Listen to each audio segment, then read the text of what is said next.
Olá, bem-vindos ao podcast São Sebastião Vozes da História. E hoje eu vou conversar com o Pedro Rego, o Eduardo Hipólito, ambos descendentes da família da Fazenda Santana, um lugar mágico que fica aqui no Pontal da Cruz. E para começar, eu gostaria de agradecer vocês por terem aceitado o meu convite. Eu estou muito feliz poder falar sobre esse lugar que fez parte da minha infância, né?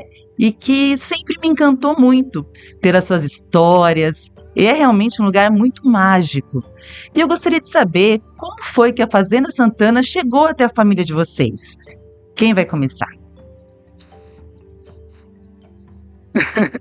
Bem, a história que a gente tem registros de algumas situações em que a história conta de que alguns cartórios pegaram fogo aqui, então muito documento se perdeu ao longo da história, não só da Fazenda Santana, mas de outros registros aqui da região, né?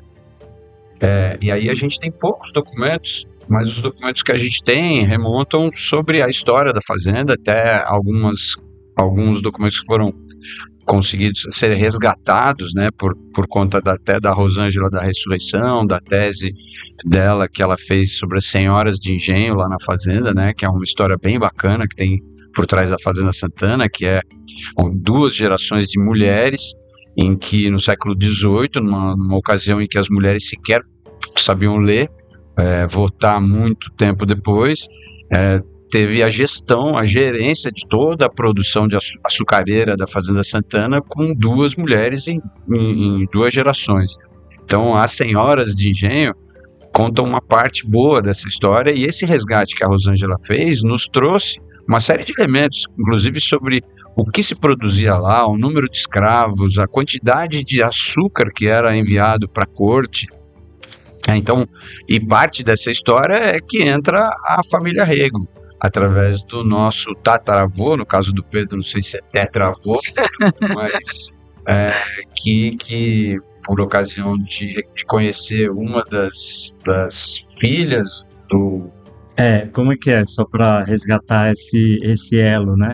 Os Regos vieram depois, mas era um padre, junto com uma irmã, que vieram para a fazenda. Então a fazenda existia uma construção e depois foi construída uma casa maior, que era bem típica para padre, então tinha esse recurso, um espaço para eles. Todas as características remetem, tem vários trabalhos feitos resgatando isso. Então era um padre e a irmã não se casou, e aí a sobrinha veio dar continuidade a esse trabalho de senhoras de engenho. Então primeiro uma, depois veio a sobrinha, e a sobrinha sim casou com um coronel do forte de Bertioga, que era Rego. É aí que entra os Regos, mas na família ele está desde o começo. Não é que a família entrou depois, é só o Rego que entrou depois. Então eram os Baldés do Rego, tio Costa.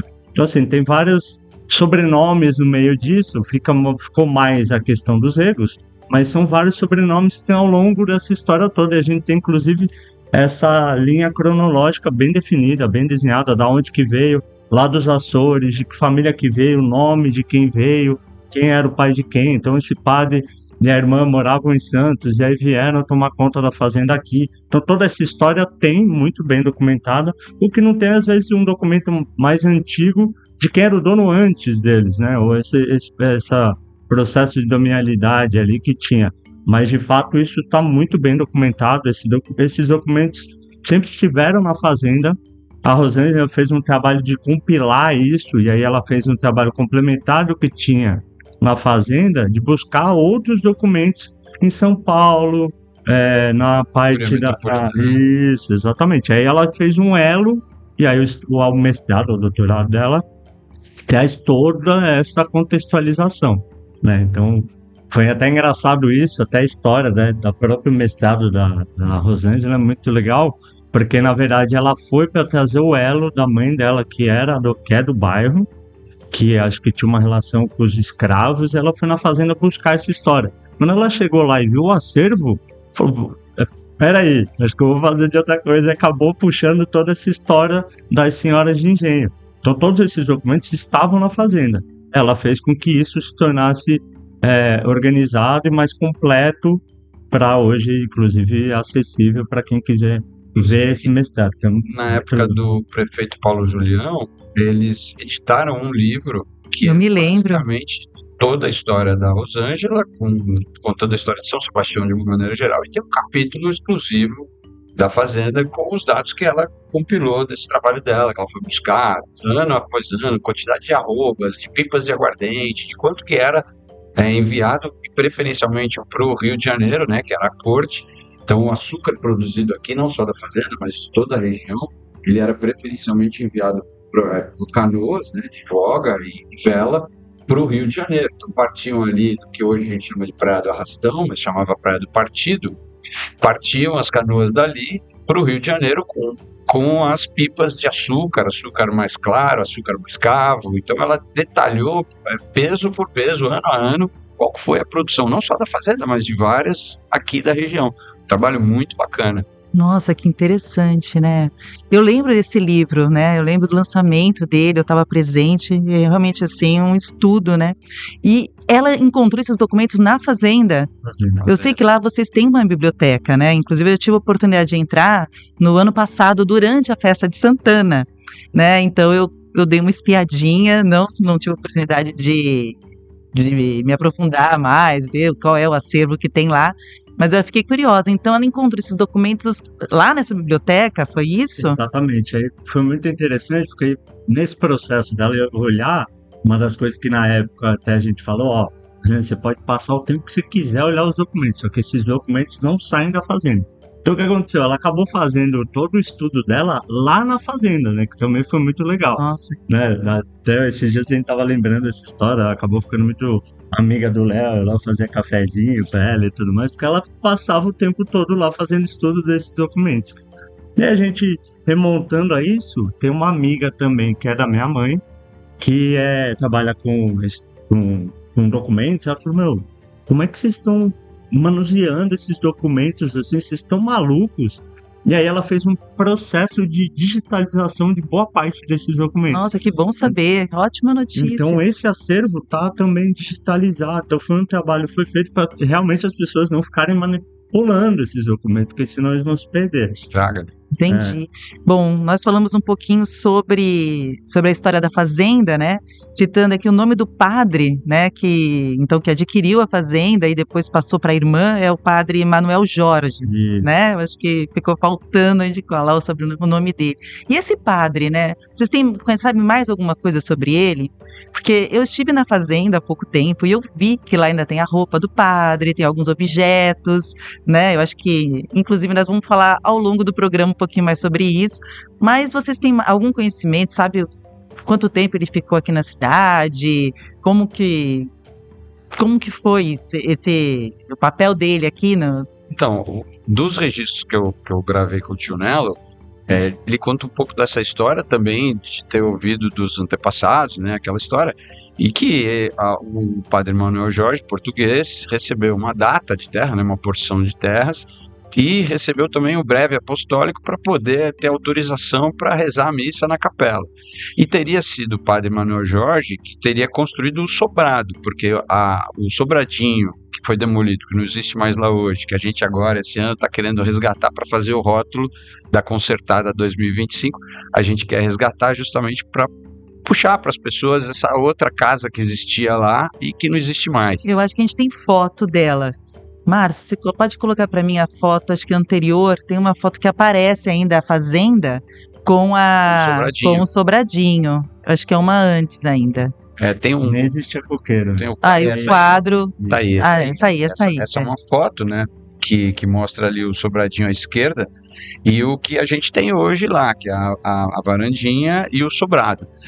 O padre Manuel Jorge, quando veio, ele teria encontrado exatamente isso, e aí ele mandou construir o sobrado, a outra parte, com a capela, e como ele era um devoto de Santana, como Santana sempre foi, e ao longo do mundo todo, né, uma avó de Jesus, muito venerada por muita gente, como ele era um devoto, ele se ordenou dentro desses princípios e tal, ele trouxe a imagem e batizou a fazenda como Fazenda Santana, em louvor à avó de Jesus, Santana. né? E aí ele obteve o breve apostólico para poder rezar as missas e tudo mais, e a partir daí ele começou a produzir, porque a fazenda precisava produzir, e a produção era açucareira, né? Você tem ali toda uma engenharia açoriana de buscar a água na serra através de gravidade, uma coisa fantástica, né? De quem vai hoje lá e enxerga aquele negócio toda aquela bacia hidrográfica e vê como que eles conseguiam buscar a água lá da serra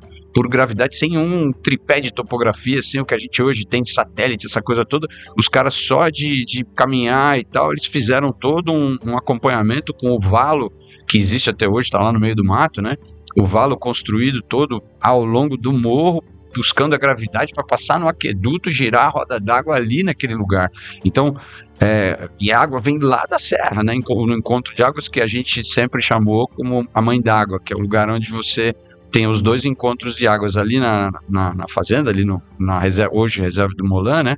Você tem duas microbacias, a microbacia da Toca da Paca, que é onde está o viveiro municipal, então ali vem uma água, e você tem uma outra microbacia que é do Pinhoeiro, que é a cachoeira que tem, o pessoal faz rapel e tal, não sei o que lá. Essas duas águas se encontram um pouquinho para baixo do viveiro, no que a gente chama de mãe d'água, e ali era a captação, e até tá lá hoje, as ruínas e tudo mais, desse negócio que acabava no tombo, que você tomou banho de tombo, todos nós, e o tombo, na verdade, ele seguia adiante até o sobrado, através do aqueduto, e fazia girar a roda que ainda tá lá, né, tem as ruínas, a roda d'água, não, eu não lembro de ter visto. Eu vi que tem o lugar onde ela ficava, mas eu não lembro de ter visto a roda d'água. Tem duas, né? Tem duas rodas d'água. Ali do tombo tinha uma derivação para a Casa da Farinha, que era uma roda d'água. Essa eu peguei, cheguei a ver a ruína dela.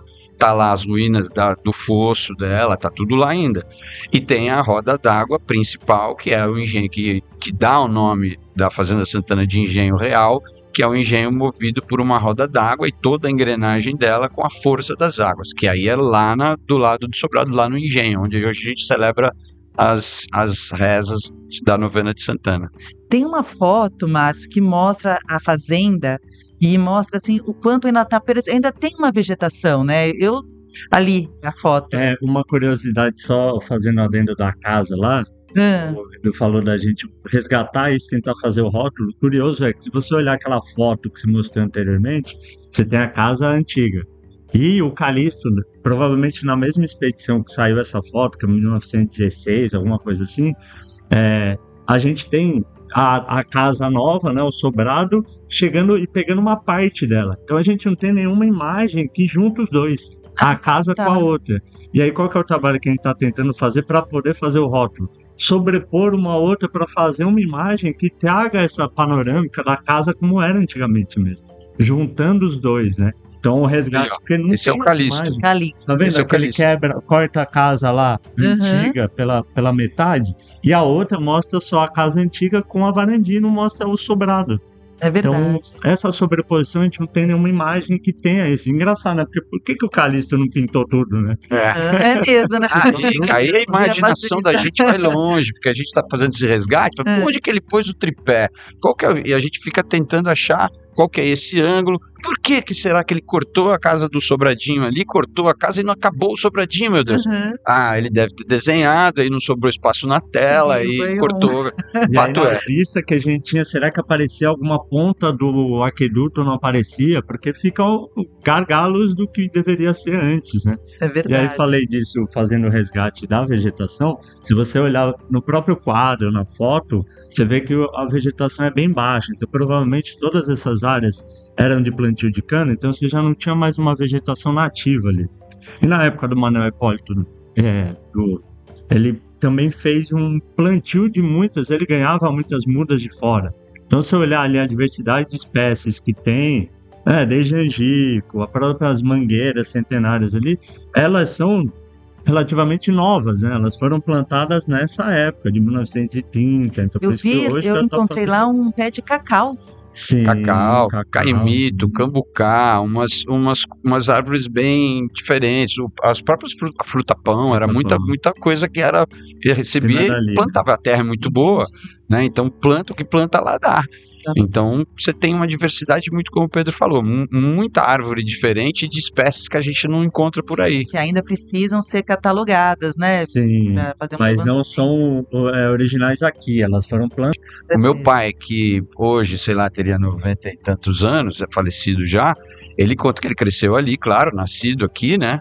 Então ele cresceu lá e a gente atrás onde está a quadra hoje, tem uma mangueira muito grande, muito grossa. E que ele falava que na época dele, moleque, pequeno, aquela árvore já era muito grande. Né? Então, putz, quantos anos não tem aquela mangueira? Tudo bem, ela foi plantada, não é natural, né? Até porque a Mas mangueira depois de tantos anos, não é ela já podemos Mas vai. considerar. ela deve ter uns duzentinhos, deve. A própria, seguindo o caminho ali do Tomba, tem o famoso a Jaqueira do Tanque, que também é uma história bem interessante. Então, ali perto da Mandágua, um pouquinho mais para frente, existia um tanque, um açude, que provavelmente quando você tinha pouca água, eles provavelmente usavam essa água. Então, tinha o caminho de um lado, esse açude, e entre os dois tem uma jaqueira que é linda. Ela é poética, literalmente, né? Tem uma poesia do Inho Bento pra ela. Nossa, que Que é legal. linda, é linda. Bom, Muito se legal. eu soubesse, eu ia trazer o livro do Inho Bento, que eu tenho pra gente poder ler aqui. Putz, o meu tio declamava, porque a gente chegava de férias e a primeira coisa que ele queria fazer era pegar o caminho do valo e ir até lá a Mãe d'Água. E quando ele passava nessa área que o Pedro tá falando do tanque, e que tá essa jaqueira debruçada nele, é um tanque enorme, pense numa área gigante mesmo, no meio do mato. Ele declamava a poesia do Inho Bento e tal, esta jaqueira imensa. Que lindo. Puta, muito legal. E falando aqui um pouco sobre a questão da fazenda ser tão produtiva, da cana-de-açúcar, vocês já falaram um pouquinho sobre isso. Mas a Fazenda Santana, nos seus tempos áureos, ela chegou a ter muitos escravizados, né? Dizem que até mais de 100 escravizados. Como que a família lida com isso hoje? Com essa informação? Como que vocês lidam com Eu isso? acho bem legal. Bom, a gente não sei se é um protecionismo familiar, mas a gente sempre soube que as fazendas, de uma maneira geral, sempre tinham seus feitores, pessoas que perseguiam os escravos, aquela coisa toda. A gente imagina que devia ter lá também.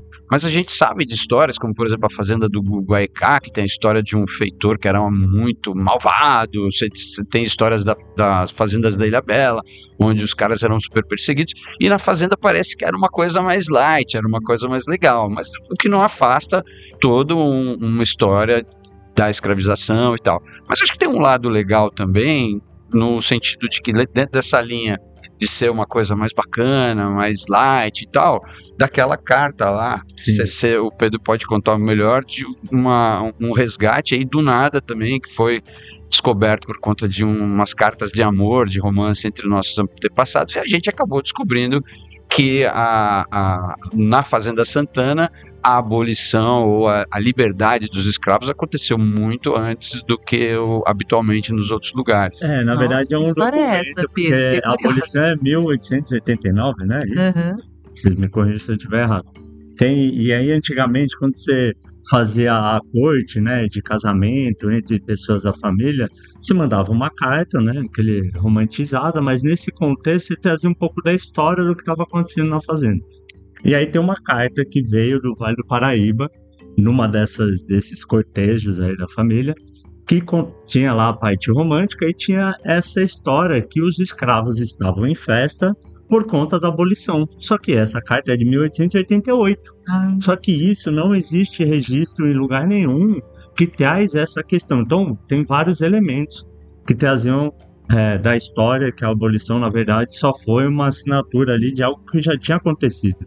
Só que não tinha documento comprovando isso. E aí essa carta ela traz elementos mostrando exatamente que essa abolição já estava sacramentada. Só foi ali realmente uma assinatura de algo que já estava feito. Então é um documento fantástico. Importante. E eu também gostaria de lembrar que vocês da Fazenda Santana doaram um busto, não foi? Feito por uma imagem de cerâmica, acho que foi feito por um escravizado, que inclusive está na exposição Marcas da Alma, né? Os cachimbos. Como que foi como que vocês encontraram essas peças? Onde elas estavam? Isso passa muito pelo trabalho do Wagner Bornal, né? Então, no trabalho que foi feito lá no MBA 2000, teve um MBA da Petrobras, E aí foi feito um curso de formação, e um deles era a arqueologia da paisagem.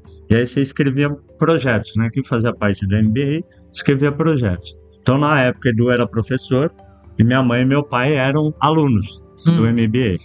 E eles, um dos projetos que foi, né, com o recurso lá da Petrobras, foi exatamente o de arqueologia lá da fazenda.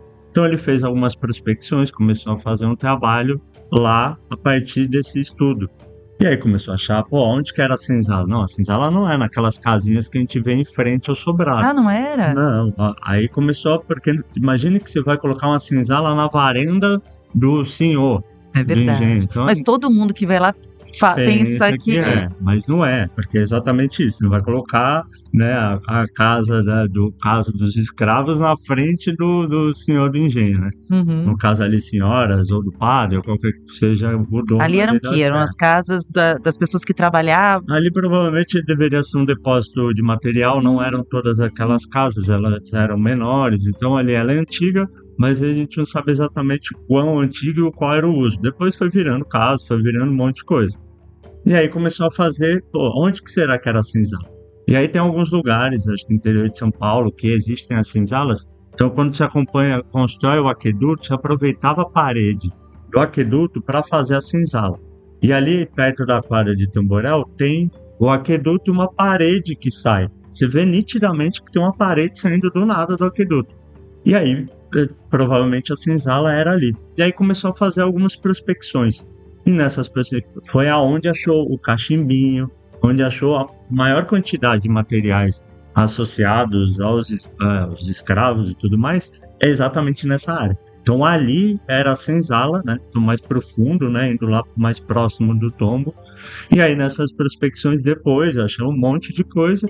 Depois um dos alunos do Wagner continuou fazendo e aí ele achou o busto, também próximo dessa área. Nossa, que massa. E aí tem as marcas, né, Tem. da origem africana, da tribo, né, muito Incrível, louco. incrível.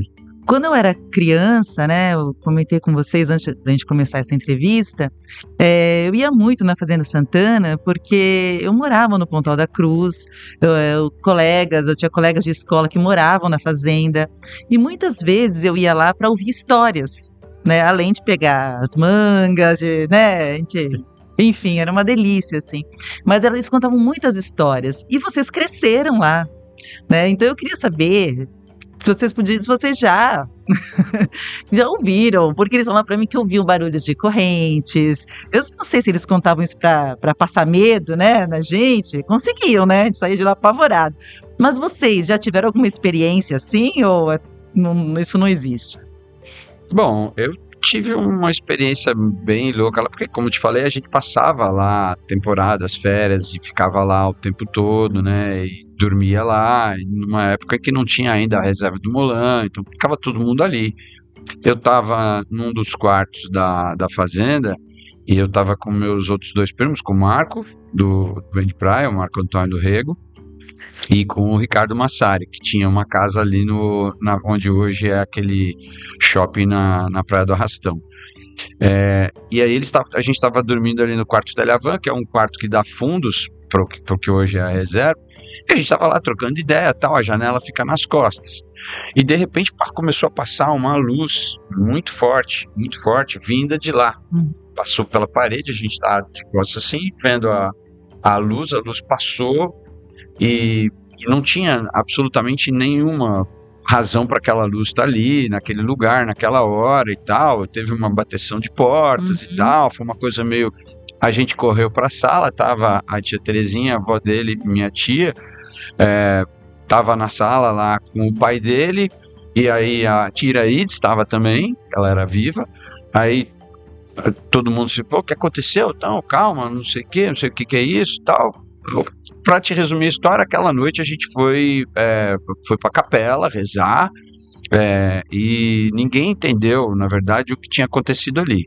O que algumas pessoas que ali a fazenda estala muito, né? Porque ela é toda de madeira. Então a gente que já dormiu lá sozinho, chegava da balada, mais novo, adolescente, ou então na fase final da adolescência, começo de juventude, né? Aquela coisa que a gente passava lá à noite, às vezes chegava sozinho, e você vai dormir e tá frio, e tá com vontade de fazer xixi, mas não vai fazer xixi de jeito nenhum, porque, meu Deus, e aquele negócio começa a estalar, várias coisas começam a estalar, Aham. porque a madeira estrala. Sim. Não, E se muito inventa. bicho, muita Se coisa, inventa né? morcego, Barulho pra tudo que é Morcego, os canto, ratinhos do gambá, telhado. Meu pai do céu, aquilo Acho que ia ali ficar é com assustador. Então você nunca sabe se é a madeira, se é o dormir sozinho ratinho. lá é para os fortes. É aquilo, né? E tudo isso emenda também na lenda do Frei Jorge, que é uma outra parte da história, e aí Uhum. corta, porque depois a gente conta a história do Frei Jorge. Mas tem várias. Então ali tem também. A família sempre foi muito sarrista com várias coisas. Então, minha avó, por exemplo, ela fazia algumas coisas também para sacanear quem tava lá. O pessoal ia à noite, passava corrente para assustar. Então, Eu vai mesmo. o Olha, que que eu mesmo passei por uma danada. dessas. de fato é real, né? Que situações, por exemplo, uma vez que se era uma capela com a janela aberta, né? Tem as imagens e tudo mais. Aí esquecendo, nossa, e agora, né? Vamos lá abrir. Aí chegaram lá, tinha um pé de tênis, assim, lá no meio da capela e tudo inteiro intacto, Aham. ninguém mexeu em nada. Vai saber o que aconteceu Como que ali. aconteceu Mas que tinha isso? uma bota lá e alguém realmente saiu correndo dali, saiu. Tem a história da escadinha indo pra cozinha também, Isso, do preto tem. velho que passava rápido, então você Muita passar gente ali, tropeçava do nada, uma escadinha simples, mas todo mundo caía ali. grauzinho, sabe? É, Aí a gente brinca, ó, você passou lá pensando mal de alguém, você vai Pronto. tomar um rolo, tu vai passar rápido em você, né? Aí eu lembro uma vez o pessoal da faculdade veio, aí tinha um lá, preto velho, eu não passo pé, não sei o quê, e toda hora tirava sarro do preto velho. Aham. Não sei se que na hora de ir embora, acho que ele esqueceu alguma coisa, mas ele tomou um rolo. Tão bonito, mas tão bonito. Se alguém cara, um dia olha. duvidou, acabou Nossa, aqui, né? com certeza. É melhor não Ele deve duvidar do pensar duas vezes. preço velho. Tirar Gente, esses sarro. lugares, eles atiçam muito a imaginação da Muito. gente, né? muito. Então, quando eu lembro que eu chegava na fazenda, era como se eu fosse transportada para um outro lugar. É uma coisa assim, eu acho maravilhoso. E a festa de Santana, que vai ser o assunto do da minha próxima pergunta, é uma oportunidade para que as pessoas possam ir até lá e conhecer esse lugar mágico, né?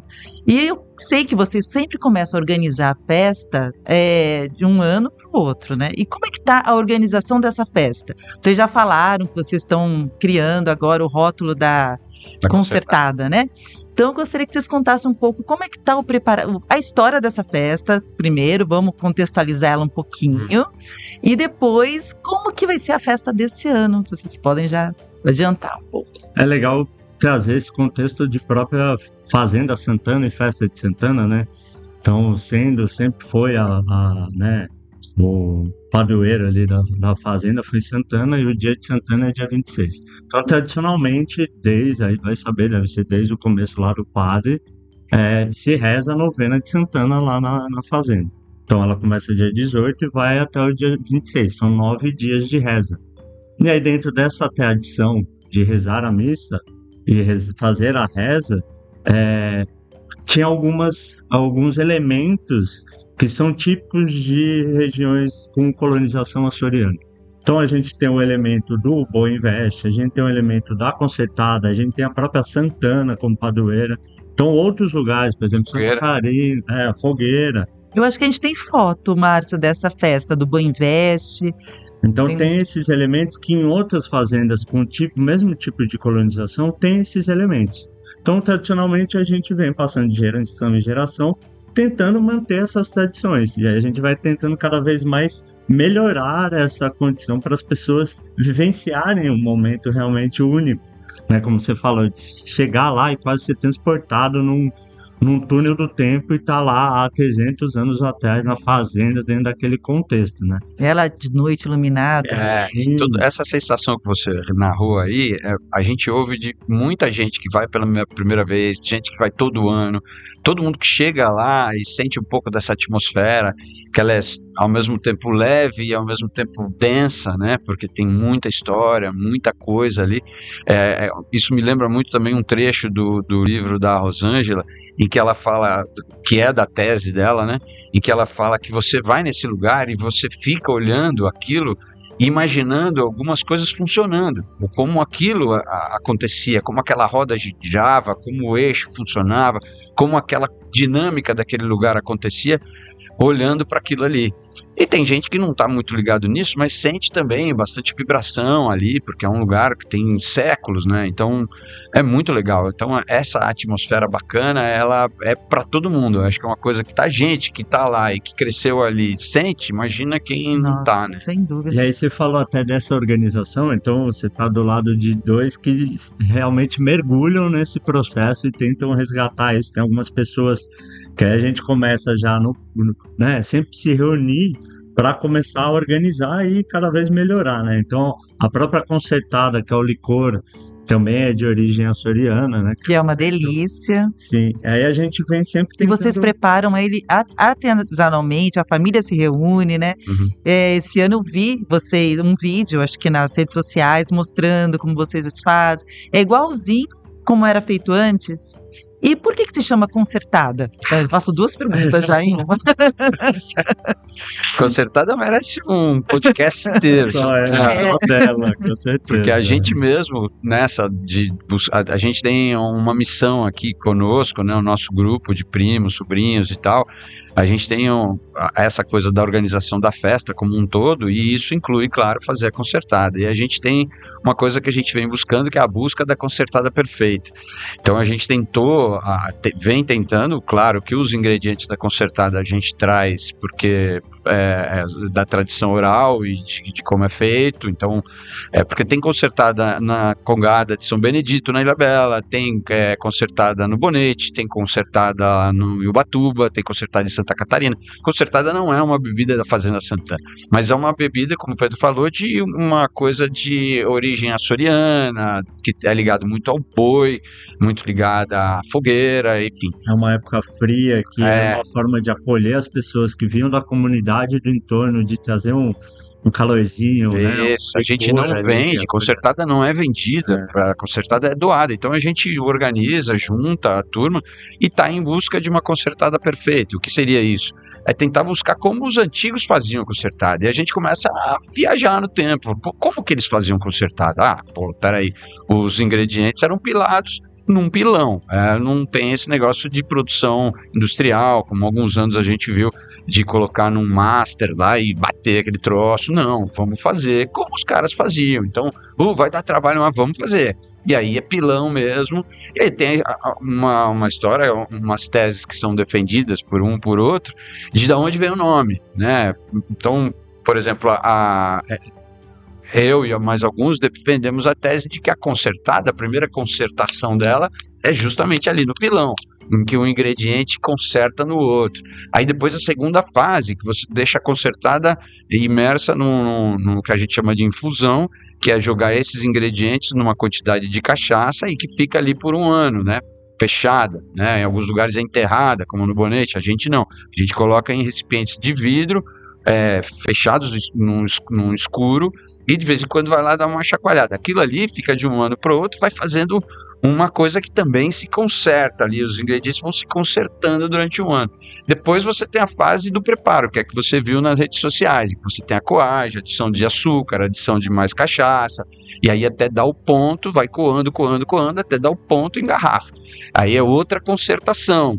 E aí a última consertação é na hora que você toma. E aí ela conserta com você. É a melhor de todas, né? Que ótimo! O ano passado, eu fui na festa, né? E eu vi que tinha lá o Boi Inverte, né? Investe. O Investe. Investe nas pessoas. Porque ele... Nossa, inclusive, eu passei uma situação muito divertida com a minha mãe, com a minha tia lá. Nossa Senhora, foi... Depois eu conto pra vocês, porque eu preciso da autorização delas pra contar aqui. Bom, mas enfim... E tava uma festa linda, uma fogueira imensa. Inclusive, eu tenho ali, tem uma foto. Você vê como esse boi tá bem simples. E uma festa, ela foi realmente crescendo. Ela foi, essa foto é de quando aquela ali? Anterior? Quem cedeu pra gente foi o Edivaldo. Acredito, deve ter sido na década de 80. Essa é legal, essa cabeça. Porque, por exemplo, a próxima foto, a gente tem a cabeça. Essa a gente não tem a cabeça. Olha, então Então vocês. a gente tem um a gente tem uma resgate, a coleção de cabeça foi cabeças, mudando, né? Porque a gente foi também aprimorando. Se olhar a próxima foto, né, Ah. que ele passou, Ah, ela é você meio viu a importância do assustadora, né? arquivo, né? A gente ter isso guardado, né? Então Até- essa é bem assustadora, assim, você vê de perto e tal, ela é mais pesada.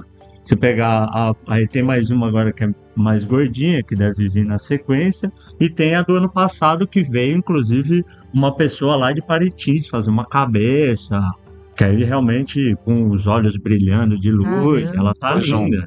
um Sim. LED no Tá olho. bem bicho. assustador. Minha mãe que o diga. E esse ano, como que vai ser? Vocês já podem adiantar como é que vai ser o boi? O boi vai ser similar ao do ano passado, ele não vai sofrer modificações, até porque Uhum. a cabeça tá inteira, o boi tá inteiro, né? Então, originalmente, por exemplo, o boi era feito com bambu, ele era muito pesado. E com armações de qualquer coisa, ele meio que se desmanchava, era um risco para quem tá ali dentro. E aí, ao longo do tempo, a gente foi tentando melhorar essa condição de quem tá lá, né? Porque além da consertada na cabeça, imagine você fazer tudo aquilo do boi com aquele peso. Então hoje a estrutura dele já é de ferro, já tem uma solda, já tem uma condição mais segura, digamos assim, né? Sim. Eu lembro até uma vez, era na época das Olimpíadas, tinha a Daiane com o tipo mortal, aí teve uns que estavam bem consertados e Porque sempre foi um 2, dentro do boi sempre eram foi um sempre 2. dois. Ah, tá. Ele fincou a cabeça e, meu, deu um tipo Nossa. mortal ali que haja estrutura para aguentar aquela Nossa. situação, sabe? Então tem realmente histórias. Nossa, que situação. Tô no meio do terreiro. Muito bom. Então a gente vai tentando melhorar essas condições, assim como a própria consertada. Então quando a gente faz, a gente usa pano para fazer a coada. Esse ano a gente já está usando uma prensa para tirar a primeira estação, para conseguir tirar mais consertada e ter uma qualidade cada vez melhor. A cachaça originalmente era feita na fazenda, mas isso nenhum de nós pegou. E aí, na época do meu pai, você chegou a pegar de ir na Ilhabela, Na ilha, pegada Leite Irmãos, do Engenho d'Água. Olha, só que nenhum hoje mais produz cachaça. A região a gente não tem, apesar de ser uma região que originalmente era com vários engenhos e produtores de cana, a gente tem mais alambique. O último alambique que tem na região é o da Toca, que produz de vez em quando também. Então, assim, a gente não tem mais. Então, da Ilhabela, a gente começou a buscar lá em Salesópolis. E aí a gente vai buscando cada vez mais uma cachaça melhor, né? Então a gente foi fazer um curso de mestre alambiqueiro para entender um pouquinho do processo, para poder comprar uma cachaça melhor e fazer uma consertada melhor. nossa, gente, vocês estão de parabéns. Armazena. Muito legal Deixa saber. só disso. a cachaça que a gente comprou agora, tem 2 semanas, a gente só vai usar em 2026. A gente deixa ela armazenada num barril de madeira, então ela vira uma cachaça premium. Que Então não pegue gosto da madeira, para não mudar não o muda gosto da a cor, né? consertada. Não pode ter cor. Então tem que ser uma madeira que não deixe a cachaça amarelada. Tem que ficar descansada apenas. E aí a cor da consertada ela tem que ter aquela cor de caramelo mesmo, típica, né? Bom, só tem que agradecer esse esforço, né? Porque é uma delícia consertar. Essa E é a eu tô ideia. vendo que vocês são muito apaixonados por isso, né? Pela história, pela fazenda, por também estar pela preservação da memória da família de vocês. E realmente é um exemplo assim de resistência, né? E a fazenda e a construção, como que ela está resistindo todo esse tempo? Eu queria que vocês falassem um pouquinho sobre essa construção antiga, como que está a parte construtiva da fazenda, a senzala, a casa grande, né? Esse é um ponto bem, digamos, triste, né? Porque assim, como o Edu comentou, a gente vivia, né, as férias. Então, eu nasci em São Paulo, venho para as férias agora, para cá, hoje moro aqui. Edu era de Santos, depois mudou para cá também. Então a gente tem uns processos de migração ao longo da história da família, né? Hoje a gente tem muita gente morando aqui em São Sebastião, mas a gente viveu tudo isso, morava, dormia, ficava na fazenda. Hoje a gente não tem condições de dormir lá na Casa Grande, né? Porque realmente a gente tem um grande problema de cupim, estrutura, é uma casa muito antiga, né? Como visto. E aí isso incomoda muita gente, porque para você restaurar um bem tombado não é uma coisa simples. Eu vou ali comprar meia dúzia de tijolo e vou reformar a casa. Você tem todo um respeito da estrutura, da arquitetura, da forma de se fazer a própria construção, que tem que ser mantido o que é original. Então, para entender um pouquinho disso, a gente tem uma instituição, Educa Brasil, por onde a gente buscou um recurso do PROAC. Estamos agora finalizando esse processo, onde a gente fez o projeto do restauro. Então, não o restauro propriamente dito, mas a gente levantou todos os gargalos, onde a gente tem problema estrutural, o que precisa ser feito para resgatar isso e pensar nos usos futuros. Porque ali é um potencial gigantesco, seja para evento, museu, aquilo é para ser usado, sabe? É a história viva, é realmente ser transportado num túnel do tempo. E aquilo abandonado, não está abandonado porque a gente quer. Aquilo realmente é muito ruim ver aquilo. Só que isso requer um recurso que a gente não tem. Um recurso de quanto hoje, Pedro, que precisaria? Só para reformar a parte do engenho, a gente está falando em 2 milhões. Se a gente for olhar para o todo, são realmente milhões, sabe? Então, assim, é muito dinheiro. Então, o que a gente fez? Está cada vez mais se organizando para buscar formas de restaurar isso. Então, hoje a gente tem no papel e na ponta do lápis o quanto que a gente precisa de recursos.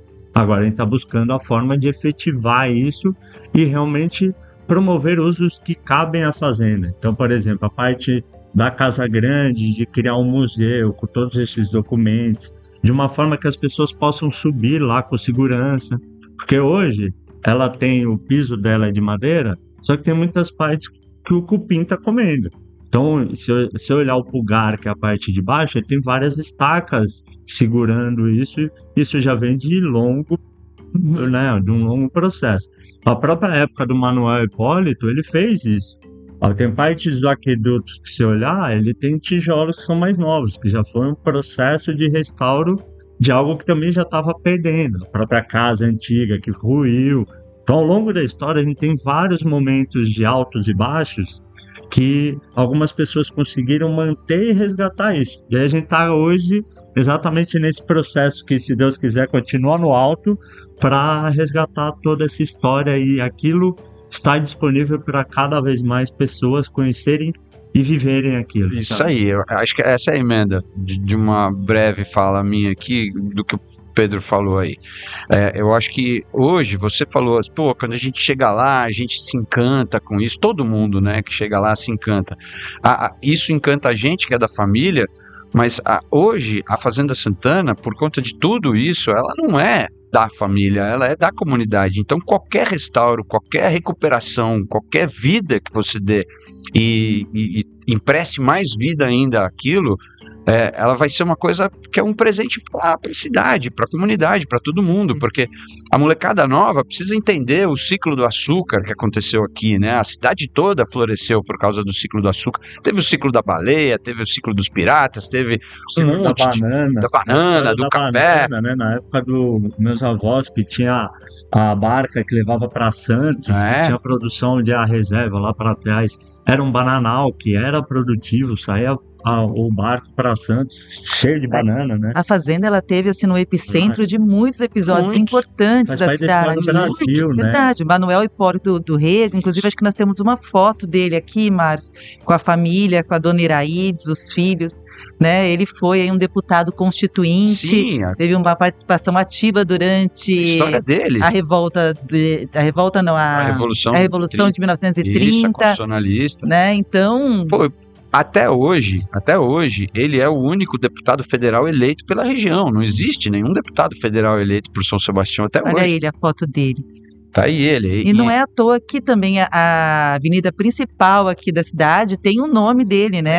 A Estrada Manuel Hipólito do Rego. E por que ele tem esse nome? Porque as pessoas sabem quem é Manuel Hipólito do Rego? Não sabem. Então, esse resgate, ele busca isso também, né? Trazer essa reparação também com essas pessoas que tiveram uma participação importantíssima. Esse cidadão, né? É um cara que nasceu aqui em São Sebastião numa época que você, para estudar, para saber as primeiras letras, era um sufoco danado. E esse homem se formou no Largo São Francisco em Direito na USP. E como que ele saiu daqui, foi atrás dessa história toda e aí conseguiu se formar advogado, conseguiu começar a ter uma renda e aí virou como um grande orador que ele era, sempre foi desde os bancos da faculdade, um grande orador, como que ele começou a entrar para o Partido Republicano Paulista, para o PRP, como que ele se elegeu deputado estadual, como que ele virou federal, por que a estrada tem o nome dele? Porque ele foi o primeiro cara a conseguir verba com o então governador para abrir um caminho que ligasse aqui até Santos. Essa região aqui era completamente isolada, né? A gente tem que lembrar disso, as pessoas vinham para cá por barco, não tinha outra forma de vir para cá. Depois de muitos anos é que as pessoas começaram a usar a praia e um pedaço de rodovia, mas depois de muitos anos é que foi asfaltada. E por que ela hoje, asfaltada, leva o nome dele? Porque ele foi o primeiro cara a conseguir uma verba. Por que o Porto, o Zangado vive falando do Manoel Poxa, a gente está aqui hoje graças ao Manoel Porto. Por quê? Porque o Manoel Porto foi o cara que conseguiu a primeira verba para construir um porto aqui. Então, tem uma história danada em torno disso que não é nossa. É uma história que é de todo mundo, que as pessoas precisam conhecer. Restaurar a fazenda não é só restaurar um patrimônio, né?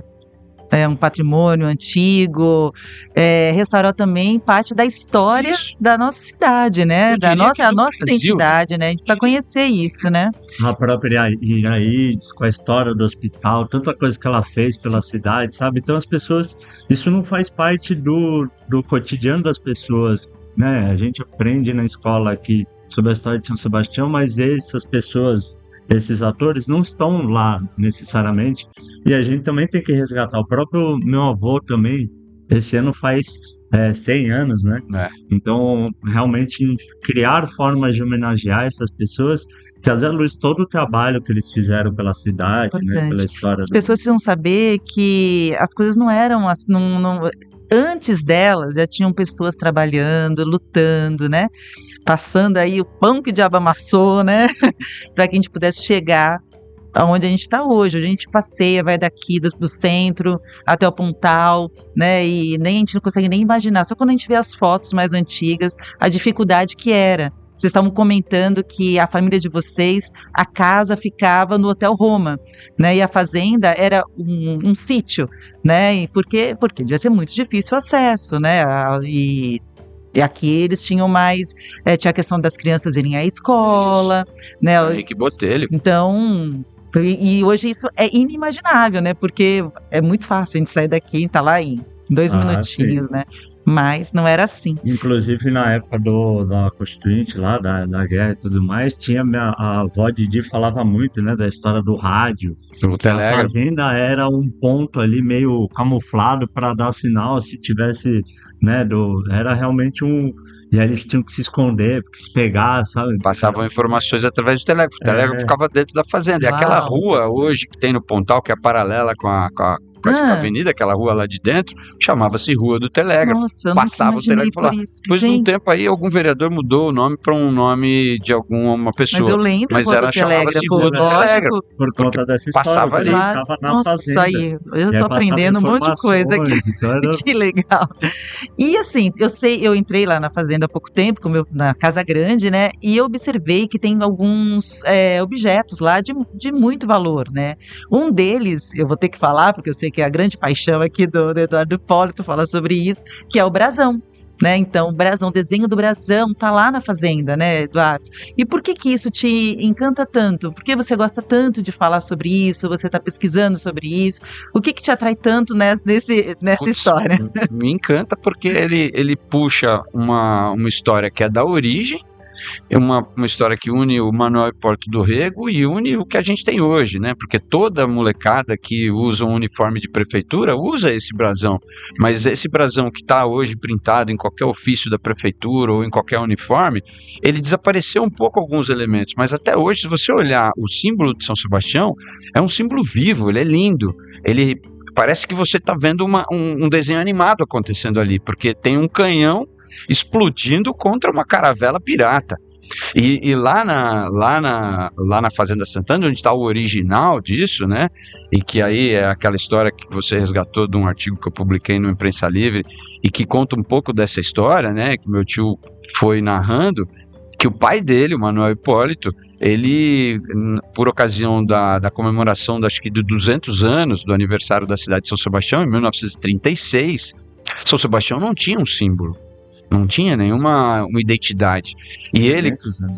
300 anos, né? 300 anos E aí, de Sebastião. 300 anos de São Sebastião, em 1936, isso aí. Isso. E aí, ele não tinha o símbolo, ele conhecia algumas pessoas e que tinham contato do Washington Rodrigues, que era um cara especialista em heráldica, né? O cara que desenhava brasões, o cara que desenhou o brasão de São Paulo, São Paulo capital, e o cara que desenhou o brasão de Santos. Então, ele convidou esse cara, e esse cara fez um brasão, contou um pouco da história de São Sebastião, Diogo de Unhate, aquelas coisas todas, fez os escudos das famílias e que aqui era um lugar muito frequentado por piratas, como era mesmo, né? Que você tinha uma série de espécies que eram muito buscadas pela coroa, então o cedro, canela, várias espécies de madeira de lei, então era e riquezas por conta da produção de açúcar, então as fazendas tinham de dinheiro enterrado, né, porque não tinha banco, então eles enterravam o dinheiro, daí a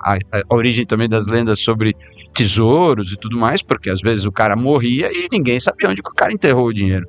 E pode estar enterrado até hoje.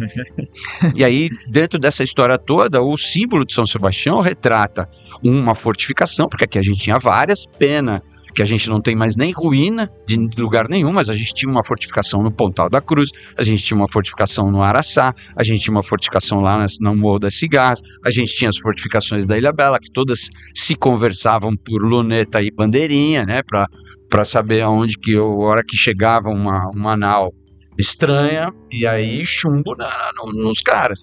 E aí o símbolo de São Sebastião conta toda essa história. E é muito louco, porque o que está lá na fazenda é a aquarela original, e essa aquarela original você consegue perceber. Eu vi que uma imagem que vocês colocaram aí, deu para puxar bem, porque você consegue ver a bandeira da nau do pirata que estava sendo bombardeado, e é uma bandeira holandesa, porque aqui tinha muito pirata holandês.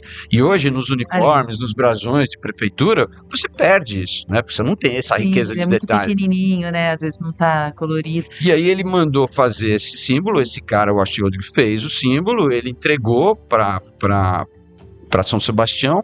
Acho que muitos anos depois é que foi oficializado como um brasão da cidade mesmo, mas ele deu de presente para os 300 anos. E aí isso foi esquecido lá. Um dia ele foi visitar a Câmara, tal, veio fazer uma visita, ele, Manuel Porte, encontrou a aquarela jogada num canto lá, ele ficou muito louco da vida, pegou e falou, me dá isso aqui, aí levou lá para a fazenda, tá lá. Mas também já havia sido oficializado como um símbolo, né, que hoje é usado pela prefeitura, pela Câmara e tal. Que bacana, né? Isso é uma das riquezas que tem dentro daquela casa, né? Então, eu queria saber, acho que não só eu, acho que muita gente tem vontade de saber se existe algum projeto de transformar a fazenda num museu, num centro cultural, né? Que seja aí aberto à população, né? E tenha assim uma equipe, né? Realmente para cuidar desses documentos, desses objetos, né? Mas com esse olhar arquivístico, né? E para proteger mesmo, preservar, porque hoje eu sei que vocês estão lá, estão cuidando, são apaixonados ali pela história da fazenda, estão fazendo o melhor que vocês podem, mas a gente tem que pensar sempre no futuro, como é que vai ser, né? Então existe algo nesse sentido? Tem, e aí foi aquilo que eu falei, né? Hoje a gente tem finalizado o projeto, que tem tudo isso no papel já desenhado e quantificado. A gente, inclusive, entrou com um projeto também no PROAC para fazer uma parte já do engenho, né? Pensando sempre em criar formas de rentabilidade da própria fazenda que ela possa investir em melhorias nela mesma, né? Então, hoje, a própria festa de Santana, a gente tenta cada vez mais na organização buscar formas de levantar recurso para investir na própria fazenda, né? Então você vai fazer, por exemplo, o próprio evento da Festa de Santana, que cada vez mais está cheio, né, lotado. Você estava lá, viu quantas pessoas estavam lá. A gente precisa ter estrutura para receber essas pessoas. Então a gente tem a parte de elétrica muito deficiente, várias coisas que a gente precisa ter dinheiro para melhorar, para poder receber e fazer mais. Então a ideia é ter mais eventos além da Festa de Santana também, né? A gente ia fazer em junho, mas não deu certo, mas provavelmente no segundo semestre a gente deve ter alguns eventos lá, exatamente para criar momentos que as pessoas possam ir, ter uma conversa com a própria prefeitura de reestruturar a visita das escolas. A gente fez no começo do ano também um momento da família com a Maria Francisca, então os alunos passaram uma manhã lá na fazenda, cada vez mais tem ido escolas, vocês estiveram lá também, o pessoal da secretaria visitando a fazenda, então cada vez mais só que a gente precisa ter estrutura para poder receber isso com uma certa frequência. Ai, A tomara. FATEC também, o curso de marketing teve lá 3 semanas, toda a classe foi lá do segundo semestre, se não me engano, e foi lá vivenciar isso, jogamos para eles, pô, vocês estão fazendo marketing? Então, tá, pô, põe a cabeça para funcionar aí também, ajuda a É gente. isso. Todo mundo tem que se unir, né? Porque a fazenda ela merece, ela é um Sim. bem de todos, Porque é né? de todos, é exatamente todos, isso. né? E é um pouco de buscar realmente, hoje a gente está nessa fase de se organizar para buscar recursos para poder estruturar um museu, um espaço de café, um espaço comercial, para realmente você ter vida ali, né? A vida são as pessoas, né? A casa tá lá, quanto mais 100 pessoas, mais abandonado e mais ela vai se Mais degradando e difícil vai ser depredando. recuperar, né? Porque realmente é um Verdade. custo elevado. Então você tem que criar formas de que esse dinheiro faça com que ela se mantenha e possa receber cada vez mais pessoas para viver isso, vivenciar isso. Eu tenho certeza que é uma questão de tempo, porque Sim, ela tem uma história muito forte, né? De resistência.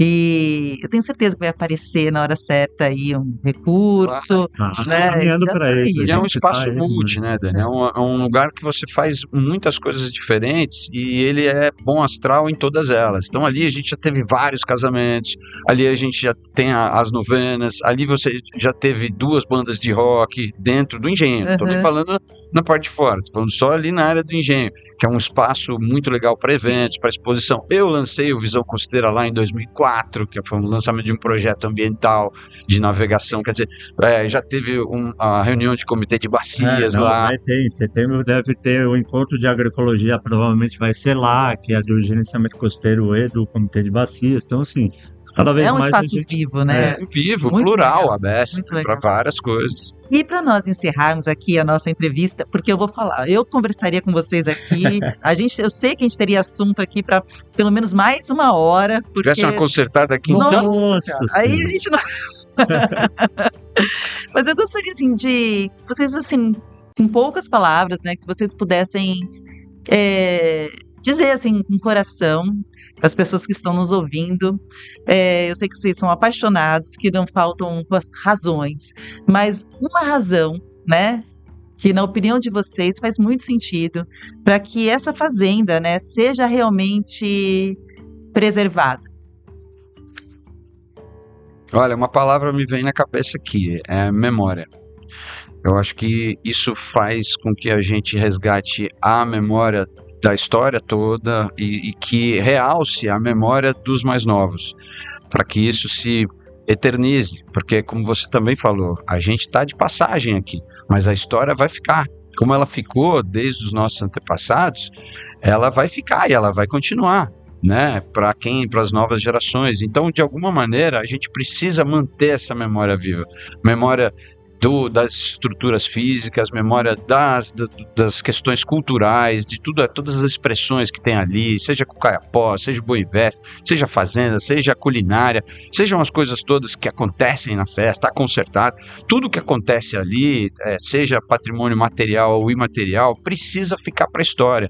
Então a gente aqui precisa ser instrumento dessa memória e que essa memória fique. Eu acho que essa é uma mensagem bacana que a gente podia deixar. O Pedro pode dar a mensagem dele também. Vai mais ou menos na mesma linha, eu acho que é a identidade, né? Acho que o São Sebastião e a Fazenda Santana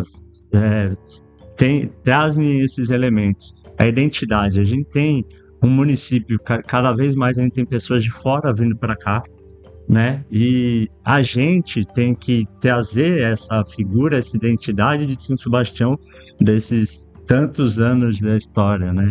Tantas coisas que essa paisagem que as pessoas vêm para aproveitar uma praia, pegar uma cachoeira, um evento cultural, conhecer todos esses patrimônios, isso é uma identidade que cabe a nós que conhecemos trazer isso à tona para que qualquer pessoa que estiver aqui, porque como ele bem falou, a gente possa vivenciar isso, sabe? Isso faz parte da nossa história. Essa é a identidade do nosso município. E a Fazenda Santana faz parte da identidade de São Sebastião. Então, cabe a nós fazer esse trabalho de fortalecimento dessa identidade, seja com a preservação do meio ambiente, com toda aquela vegetação linda, por mais que sejam espécies exóticas, mas tem ali espécies nativas, a parte do patrimônio, da arqueologia, da paisagem. A paisagem, ela traz todo esse contexto. Uma foto te traz muitos elementos, assim como o Brasão de São Sebastião traz vários elementos. E a fazenda tem tudo isso ali dentro. Então, trabalhar isso dentro desse processo de fortalecimento da identidade de São Sebastião. Acho que é isso. Nossa, que lindo. Memória, identidade, né? História. É perfeito. Gente, muito obrigada novamente por vocês terem aceitado o convite para participarem do podcast. Eu saio daqui hoje, assim, com muitas informações que eu não conhecia. E olha que eu sou caiçara do Pontal da Cruz, frequentei aquele espaço, né, muitas vezes. Então, hoje eu estou tendo aqui uma aula, né, Mas, na verdade, a gente é que tem que te agradecer, porque isso que a gente está fazendo aqui faz parte de tudo isso, de manter a identidade, a memória e perenizar essa história, para que ela fique para todo sempre. E então, fica obrigado. O convite, né? Convite, dia 18 a 26, quem puder, né, todos os anos, a gente mantém a tradição, quer viver, quer conhecer tudo isso, um pouquinho dessas histórias, né, de tudo isso que a gente conversou aqui, esteja lá. Todos os dias a gente vai tentar acolher da melhor forma, né? Não tem consertado para todo mundo, mas acho que um golinho você consegue tomar. Quem quiser rezar, reza. Quem não quiser rezar, não reza. Mas vai lá e vivencia isso. Sim, tudo isso é uma muito experiência incrível, única mesmo. Então, gente, fica aí o convite para vocês que acompanhar essa conversa incrível com o Eduardo, com o Pedro, que vocês estejam indo aí entre o dia 18 e 26 de julho na Fazenda Santana, onde vai ter a festa de Santana, incrível, é uma experiência maravilhosa. E nós vamos ficar por aqui encerrando mais um episódio do podcast. Gostou? Compartilha, curte e até o próximo episódio. Beijos, tchau!